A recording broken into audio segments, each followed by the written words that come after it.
Something different for the week. Hello, everyone. What I'd like to give you right now is a strategy to improve your English skills. I believe that writing things down and thinking them through will help you become a better communicator. So that's one thing you got to do. You need to write down things, and the more you write, the better you're going to get, and you'll actually be able to see your mistakes. So maybe one thing you can do during the week is write for 15 minutes every day. And that's exactly what I'm doing. I'm trying to now bring out content to people, to my students that want to hear English, listen to English, and even see things that I have written down to help them. And here today, we're going to go over a couple things, and I think it will help you. So first, I will share with you a little story from one of my group lessons. You will learn a little bit about the present perfect. So again, I have a lot of group lessons lately. And what I do with them is teach business English and things like that, but sometimes grammar comes up. So I will teach you a little bit about the present perfect. After that, I will share with you a couple of articles that I found and that I read myself and listened to myself from I24 News. And lastly, but not least, I will go over with you a new website that I found for learning English for free. I think it's a good one, and if I find more, I will update you. So what I have here is a picture of a dog. Everything here that I'm going to say in the beginning is going to be in the past tense, past simple. So notice how I conjugate the verbs and how I change the verbs. So listen carefully. So I'm just going to tell you about something that happened during one of my classes today. Someone informed me that they owned a dog. Now, a common mistake that people might make is someone informing that they own a dog and they will forget to put the ED there. But because I'm reporting back to you about what happened, we have to stay in the past. Someone informed me that they owned a dog. I believe that a dog is something incredibly personal and that a dog always has a tale to tell. So in this session, I questioned my student about his dog and told him to tell me about the dog's history and how he came to own it. I also asked him to describe this dog today. When he was describing to me about this dog, he didn't tell me how long he'd had the dog. There's a couple tenses there. I asked him to describe this dog today. That's the past simple. And when he was describing, that's the past continuous. He wasn't done describing. He didn't tell me how long he had the dog. That's the past perfect.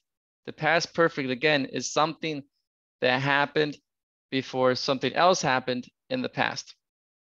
So now we get into a little bit of the present perfect. The thing is, I don't know how long he has had this dog. So he's telling me all the stuff about his dog, but he never told me how long he has had this dog until now or so far. So until now or so far are key words to put in the present perfect. Yes, he has a dog, but we don't know how long. A good follow-up question to ask is, how long have you had this dog? And the end, the person being asked, she or he, will have to use the present perfect tense and say, I have had my dog for 5 years. They will have to say how long they have had this dog because the question was asked in this way. So all the time following up with a present perfect answer to a present perfect question. How long have you had this dog? I have had my dog for 5 years. A good way to practice the present perfect is by coming from the present simple. There's like a relationship there. Now, if we take, for example, this dog situation, we can really generalize what we know about dogs and what we know owners do with their dogs every day. So that's one thing you have to think about, are things that are very general and factual and permanent with no time reference as far as like how long this thing has existed, and we will be in present simple. For example, we know that dog owners take their dogs for walks every day. We know that dog owners take their dogs to the veterinarian for yearly checkups, for yearly inspections. We know that dog owners need to bring their dog to a groomer to groom their fur. We know that dogs eat and drink every day, just like us. We know that sometimes dogs can get scared. We know that sometimes dogs bark at garbage trucks. We know that dogs bark a lot. And these are some things that have come into my head just now when thinking about dogs and their behavior. Now I can easily build present perfect follow-up questions to ask the general statements. So let's look on the left. In the left column here with the table, it says present simple general statements. Keywords for present simple: every day, once a week, always, sometimes, usually, never, when. And here are a couple examples. So let's say here I say, I take my dog for a walk every day. A present perfect follow-up question is, how long have you taken your dog for a walk every day? So it says, I take my dog for a walk every day. I take my dog for a walk every day. How long have you taken your dog for a walk every day? Now, I could even do a follow-up question like, okay, so I know that this person takes a walk, like takes the dog for a walk every day, and I expect it to happen, and it's supposed to happen. So I can say, have you taken your dog for a walk today until now? Have you taken your dog for a walk today yet? Okay. Now, the next one says, I take my dog to the veterinarian for yearly checkups. Have you taken your dog for a yearly checkup this year? How many times have you taken your dog for a yearly checkup this year? I'll write that in. How many times have you taken your dog for a yearly checkup this year? How many times is also used in the present perfect. I bring my dog to a groomer once every month. How long have you brought your dog to a groomer? Have you taken your dog to a groomer yet this year, this month? My dog eats the best dog food and drinks a lot of water every day. How long has your dog eaten food and drunk a lot of water? Let me go like this a little bit further down for you. My dog gets scared when it hears noises outside of the house. How long has your dog gotten scared from noises? My dog barks at garbage trucks when they come close to my house. How long has your dog barked at garbage trucks? My dog barks a lot. That's a general statement. How long has your dog barked? So again, a lot of follow-up questions to present simple statements. Moving forward. Let me just get a glass of water because I am talking too much and it's early in the morning. And when it's early in the morning, I can lose my voice, especially if I keep on talking. So I believe also that you could get better at speaking, at presenting by doing what I'm doing right now. I mean, literally, I'm just explaining to you what I have on a document in English and giving you explanations. So here it says, facing gas blackmail by Russia, the UE turns to Israel. The European Union turns to Israel. So what we're going to have here is an article, and I have a little introduction, and then I'm going to click on it, read it to you a little bit, give you like some of a small lesson. So I think you should take a look at this article that I found from I24 News. Here you will learn a lot about how Europe is leaving Russia and moving towards Israel for gas. To me, this is kind of a surprise. Maybe for you, it's not. Read about it and let me know what you think. So what we're going to do is just click on the article. Let's see what happens. Oh, got a picture. facing gas, blackmail by Russia. UE turns to Israel. I actually have read this already, and I thought it was relevant because it might affect us. I don't know how, but let's see. The article is from June 14, 2022. It was published at 1:19. It says PM. That's a little, okay, in the afternoon. And the latest version is June 14, 2022, 1:45 p.m. So here we have the president of the European Commission, Ursula von der Leyen, speaks at the Ben Gurion University of the Negev in southern Israel on June 14th, 2022.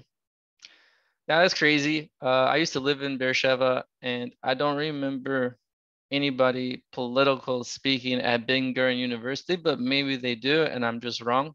I don't know. Let me make this a little bit bigger for you now because of the ads.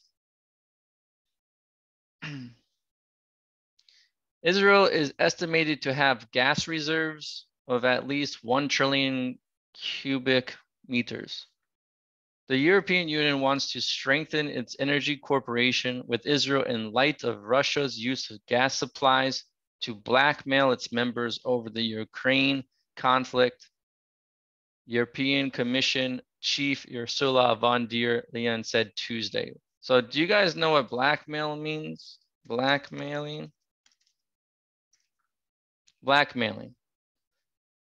Blackmailing is pretty much the verb demand money or another benefit from someone in return for not revealing, compromising, or damaging information about them. Says that blackmail is an act of coercion using the threat of revealing or publicizing either substantially true or false information about a person or people unless certain demands are met. Crazy. So they're talking about blackmail. The Kremlin has used our dependency on Russian fossil fuels to blackmail us, she said in a speech at the Ben Gurion University of the Negev in southern Israel. Moscow's conduct only strengthens our resolve to break free of our dependence on Russian fossil fuels. I think a lot of countries are trying to break free from Russia now. She said, noting that the UE was exploring ways to step up our energy cooperation with Israel, with work on an underwater power cable and a gas pipeline in the Eastern Mediterranean. So it's saying they want an underwater power cable. Let's see what that looks like. Underwater power cable. This is what they want to do. They want to build something like this in the Mediterranean. And it also says a gas pipeline. What does a gas pipeline look like? It sounds a little dangerous to me. Okay, this is huge. Look at that. So a gas pipeline in the Eastern Mediterranean. She says, Ursula von der Leyen says, the strongest bond the UE and Israel share is our belief in democracy and its values.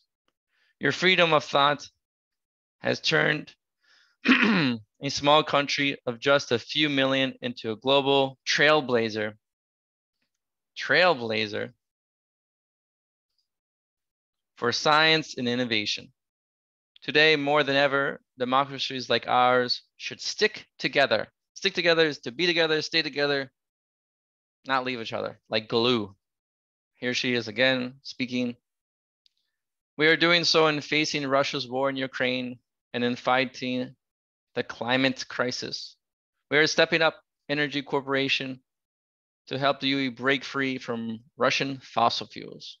We are also preparing infrastructure projects that will help us along the green transition. So, I mean, I have some questions for this article. You know, how long is this project going to take? What's the benefit for Israel? And here, what you can do is click on the video. Arrive in Israel on and check that Monday out. as Jerusalem, Cairo, and Brussels make strides towards a natural gas export deal. The European Union embassy saying Ursula von der Leyen is set to advance relations between the EU and Israel, especially in the area of energy. She will also discuss the global reaction to the food crisis and the situation in the Middle East. Her two-day visit will include meetings with Prime Minister Naftali Bennett, President Isaac Herzog, and Foreign Minister Yair Lapid, plus a visit to the Yad Vashem Holocaust Museum. She'll also accept an honorary doctorate from Ben Gurion University, and she also plans to meet with Palestinian Authority President Mahmoud Shtayyeh in Ramallah. Now, what I like about I-24 News is that they have videos here. Everything's in English. You know, it's perfect for you to get better. So I think read the rest of that article. Tell me what you think. Now going back to what I have here. So you just click there, by the way. Now another one little thing that I wanted to talk about, like I mentioned before, is that I found another website for learning English. I'm going to take you to a website which is down below and you can click it. I think it will give you really good value, and let's take a look. So here, you just click on it.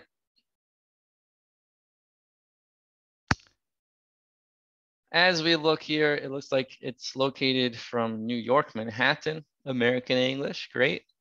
Easy Word of English, the easiest way to learn English for free. Exactly, that's why I wanted to show you this, because it's the easiest way to learn English for free. I have looked through it. I do recommend you checking it out yourself. It says courses, but they're not really courses that like a teacher teaches you. It's just, this is information you can go to as a student and you can look, and we can learn grammar here. I suggest probably doing grammar level 2 or grammar level 3 and going to the quiz section. So you click on grammar, should come up, maybe go to grammar level 3 and click on, for example, the past perfect tense. That's a lesson. 1 second. Here they have examples. You maybe want to listen to them, so you just play them. When you came home, Mario had already left. Maybe I suggest reading the sentence and then listening to it, or listening to it and then repeating after. She quit her job, but she had saved enough money for her trip. She quit her job, but she had saved enough money for her trip. Past perfect tense is super important. And here they just give you examples. And at the end, you can actually go down and click here for a quiz. Start the quiz and try to see if you're right or wrong. And you have 20 questions. So I think over here, it's perfect for that. It's perfect for quizzes like that. So that's one thing that we learned from the grammar section. You also have a reading section, reading level 3. Again, because most of you are advanced learners. So I suggest reading, learning vocabulary, and trying exercises all the time. And let's see what we get here. It says, welcome to the reading. So it has been designed to enhance the reading and listening skills of our students. How to work with reading. Select your level and choose a lesson. Listen to the story by clicking the picture on the player. Repeat step 2 as many times as needed. Complete quizzes A, B, and C. Repeat the quiz if your score is less than 80%. But look, they have here lessons on going out for brunch, the stock market, air travel, a computerized future, getting around town, sports and fitness, democracy versus monarchy. I think, you know, overall, there's good, let's say, topics here. Look at lesson 18, health insurance. Health insurance. Click on that. Got a picture of it. Got a video you can play. I don't think it's a video, but it's like an audio clip. and it will read it out to you. And then on top of that, words, more vocabulary. And then some questions, some follow-up questions there. Do you have health insurance? Do you need to make an appointment to see a doctor, or can you just drop by? Who pays for health insurance in your country? Do you need to pay a copay after you receive medical services? What are other alternatives to medical care? So I think overall, look, this is a good resource to go to. And again, it's here in the file that I have sent you. And on top of that, I found something to practice irregular verbs. You can click on that. Again, that's very important when you're learning the perfect tenses. And then here, it's another article about the Israel and tourism industry. And just click on that. It's from I24 News, and it'll be a lot of help. So overall, I want to leave you with good luck with this stuff. I'm going to be trying to make more videos like this that I can help you and give you as much information as I can. And again, I think practice is the most important thing. Listen to me. This will help you too, just listening to me, even if you're driving in your car. But again, this is a good resource. I know these articles. I have read these articles. So if you want to discuss them with me, we can come up with some questions, okay? We can go over vocabulary, but this is something extra on top of the stuff that I'm doing with you now. So enjoy the rest of your day and see you soon. Bye, guys.